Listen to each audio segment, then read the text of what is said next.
ಪ್ರತಿ ಮತಗಟ್ಟೆಯ ಮತದಾನದ ಅಂಕಿ ಅಂಶ ಒದಗಿಸಲು ತನಗೆ ಕಾನೂನಾತ್ಮಕ ಅಧಿಕಾರವಿಲ್ಲ. ವಿರೋಧ ಪಕ್ಷಗಳ ಬೇಡಿಕೆಗೆ ಚುನಾವಣಾ ಆಯೋಗದ ಉತ್ತರ. ಹಿಮಾಚಲದಲ್ಲಿ ಕಾಂಗ್ರೆಸ್ ಹೀನಾಯವಾಗಿ ಸೋಲುತ್ತೆ ಎಂಬ ನಿಮ್ಮ ಭವಿಷ್ಯ ಸುಳ್ಳಾಯಿತು. ಕರಣ್ ಥಾಪರ್ ಪ್ರಶ್ನೆಗೆ ಸಿಟ್ಟಾಗಿ ತಾಳ್ಮೆ ಕಳೆದುಕೊಂಡ ಪ್ರಶಾಂತ್ ಕಿಶೋರ್.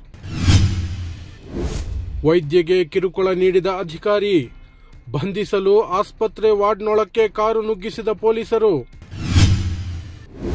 ರಾಜಸ್ಥಾನದಲ್ಲಿ ದಲಿತ ಯುವಕನನ್ನು ಅಪಹರಿಸಿ ಹಗ್ಗದಲ್ಲಿ ಕೈಕಾಲು ಕಟ್ಟಿ ಥಳಿಸಿ ಹತ್ಯೆ, ವಿಡಿಯೋ ವೈರಲ್.